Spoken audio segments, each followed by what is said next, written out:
Hello à tous! Alors aujourd'hui, je vous montre comment faire un petit porte-clés,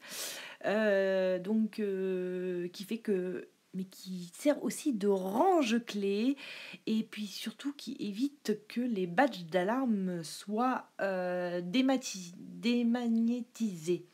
Ouais, souvent on a des badges d'alarme et au contact de la clé, ben, ça s'aimante. Et puis au fur et à mesure, ben, le badge il ne marche plus. Et puis ben, quand on rentre chez soi, et ben, l'alarme elle sonne parce que le badge il marche plus. Donc voilà, je vais créer un truc qui fait que le badge sera protégé de la clé, ne sera pas aimanté avec la clé.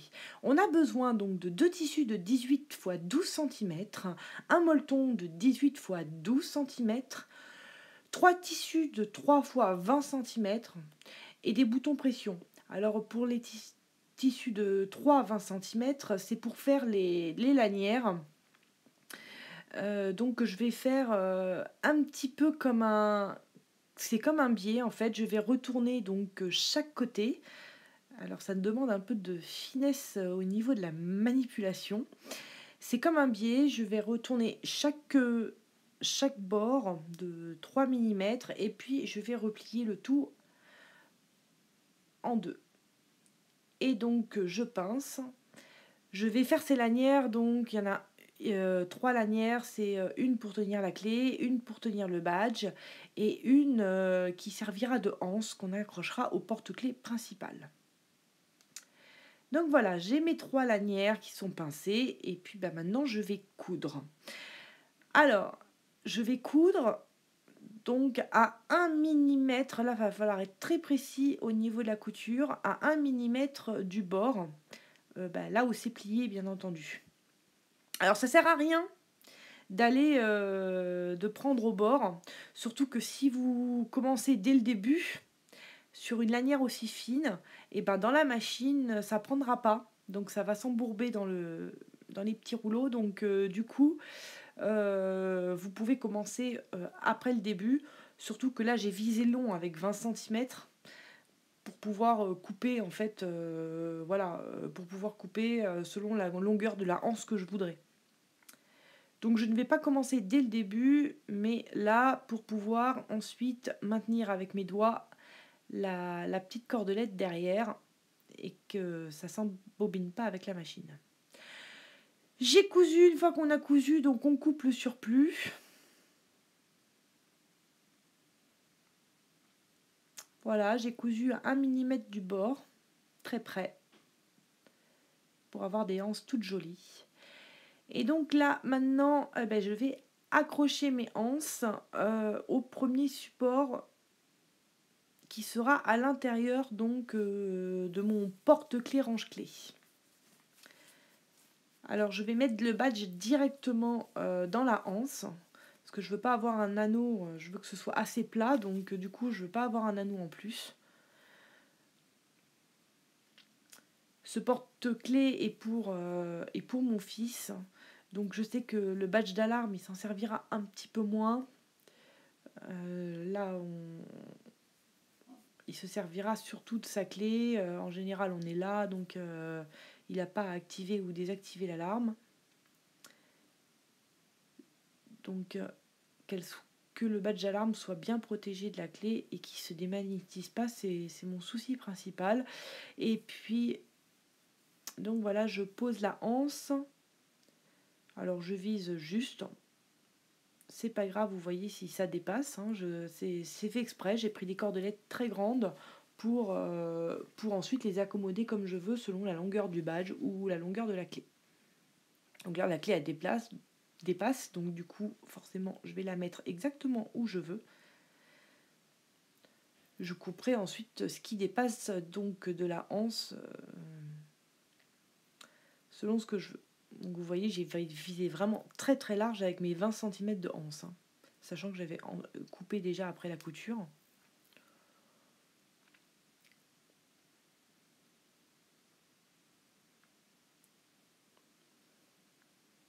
Donc là, la anse c'est parfait là pour la clé. Voilà, je vais la mettre de ce côté-ci. Et donc là, je vais faire une couture au bord pour la clé, vraiment juste au bord. Et puis pour le badge, je vais en rajouter peut-être une en dessous de la pince jaune là, que vous voyez, parce que pour que le badge soit bien maintenu. Voilà, j'ai cousu, j'ai rajouté même une troisième petite cordelette, ça c'est pour la anse, pour pouvoir le tenir au, au porte-clés principal. Je vais donc assembler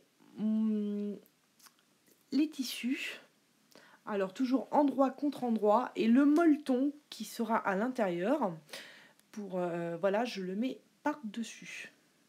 Vous pouvez le mettre par-dessous, mais en tout cas, l'idée, ce serait que vraiment les deux tissus soient endroit contre endroit, l'un contre l'autre. Hein.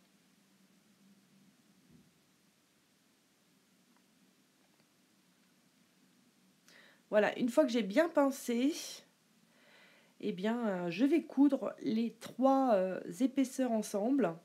Alors attention, je vais laisser bien sûr un trou d'ouverture. Là, il y a mon badge. Je vais laisser un trou d'ouverture près de là où il y a mon badge, comme ça il ne me gênera pas pour la couture. Et puis je suis sûre de quand je vais retourner l'ouvrage, je pourrai plus facilement le passer. Je me mets 2 grosses pinces pour un repère, pour pas que j'oublie de laisser ce trou là. Et puis je vais commencer à partir d'une de ces grosses pinces.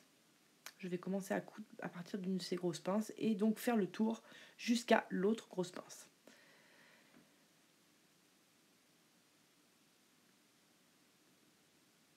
Donc voilà, je vais commencer là où il y a la pince rose.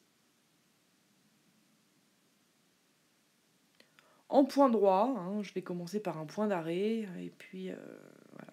Donc là, maintenant, hop, je me suis mis mon petit repère, voilà, avec... Et là, je vais commencer à coudre.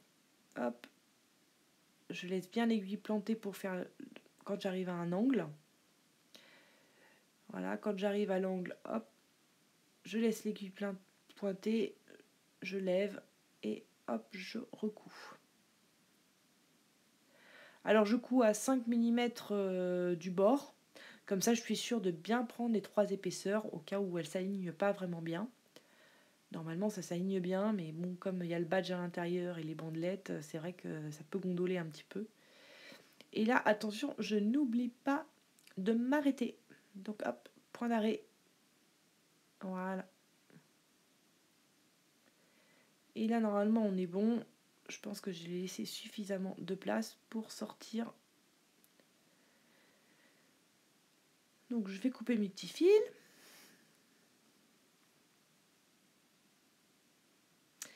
Et puis ensuite, je vais couper tout le surplus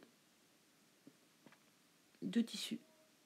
Donc là, on vérifie avant qu'on a bien pris tout le tissu. On a bien notre petit trou d'ouverture.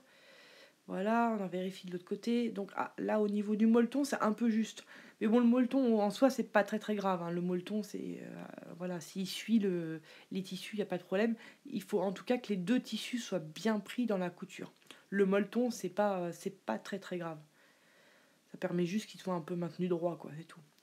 J'enlève donc tous les angles et le surplus. Et puis, je retourne mon ouvrage en dégageant bien les angles, en faisant bien les angles aussi. Donc, j'hésite pas à me servir d'un petit ciseau pointu ou d'un petit bâtonnet. Enfin, voilà, ce que vous voulez, mais...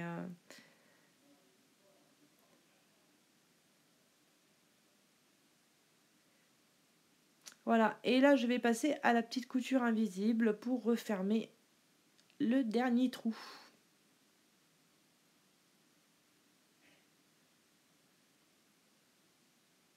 Alors toujours pareil, je pince du même côté à 3 mm sur 3 mm et après je reprends au même niveau sur l'autre côté 3 mm et je reprends ensuite de l'autre côté au même niveau.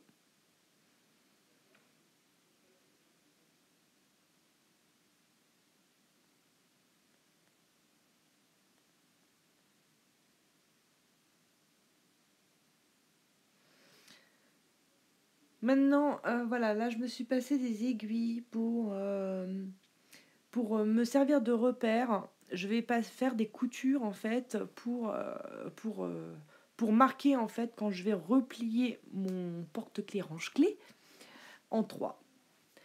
Voilà, donc là on a les 2 coutures. Voilà, et ce qui va permettre, voilà, de plier plus facilement, de marquer le pliage. Voilà, pour mon porte-clés, range-clés. Voilà, la clé elle est rangée, le badge il est rangé.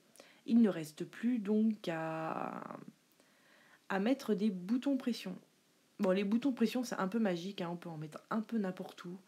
C'est vraiment top et ça se tient super bien et franchement ça coûte pas cher. Sur internet, avec la pince et tout, c'est top. Voilà, donc là je vais en mettre 2 ici pour accrocher là, et puis je vais en mettre 2 autres ensuite. Alors la clé je peux la mettre à l'intérieur ou à l'extérieur selon l'utilité de la clé, hein. C'est sûr que si vous laissez de la clé dans la porte quand vous fermez, ben, vous pouvez quand même fermer votre porte-monnaie avec la clé en laissant à l'extérieur.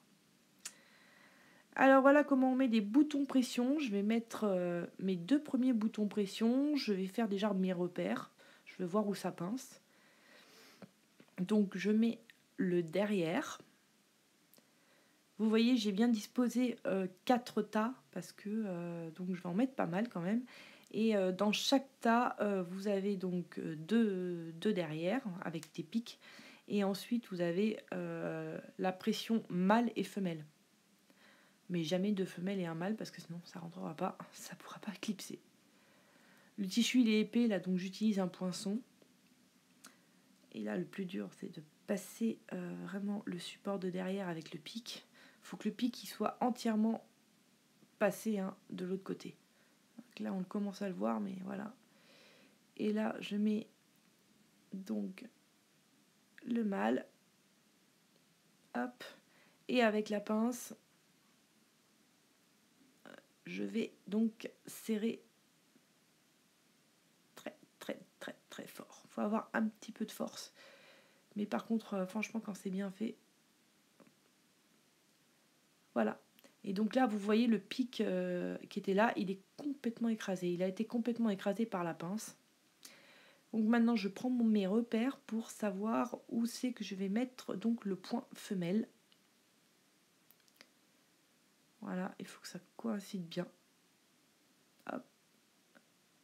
Vaut mieux être sûr, hein. Donc on prend son temps et hop, je perce tout de suite avec le poinçon.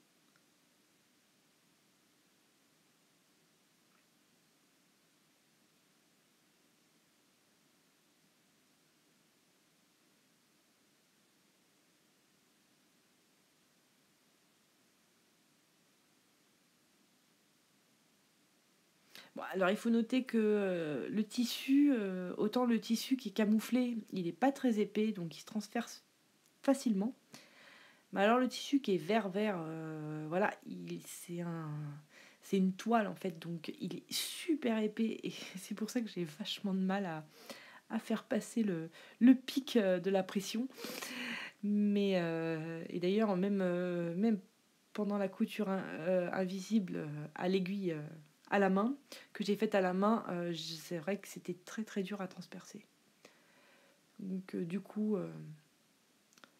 j'ai un peu plus de mal. Voilà, donc là le pic est bien aplati. Hop, ça clipse, ça s'éclipse, ça retient bien. Et ben c'est pas mal. Et je vais refaire la même chose donc pour le deuxième. Alors là voilà, j'ai passé toutes mes pressions. Je vous passe les étapes parce que c'est après c'est un peu la même chose. Voilà, donc j'ai même accroché le petit porte-clés de mon fils Star Wars avec son petit cordon. Et puis donc hop, j'accroche les 2 pressions. Le badge il est en sécurité. S'il n'en a pas besoin, tant mieux. Et puis il peut ranger la clé. Il peut ranger la clé aussi en mettant les 2 autres pressions. Voilà. Alors bien sûr, la clé, on peut la laisser à l'extérieur, hein, si je le répète, hein, si va servir beaucoup de sa clé ou pas. Mais en même temps, je me suis dit de la mettre de l'intérieur. À l'intérieur, ça peut être pas mal aussi si jamais il a un téléphone portable et que ça évite de rayer le téléphone portable. Voilà, bah écoutez, si vous avez trouvé que c'était une bonne idée, que un porte-clés qui aussi range les clés et qui ne raye pas les affaires et qui ne dématise pas les badges alarmes, eh bien ça vous plaît, écoutez, mettez un j'aime, abonnez-vous. Voilà en tout cas les différentes façons. Mon fils il est tout content, il a un truc camouflé. Voilà, à bientôt!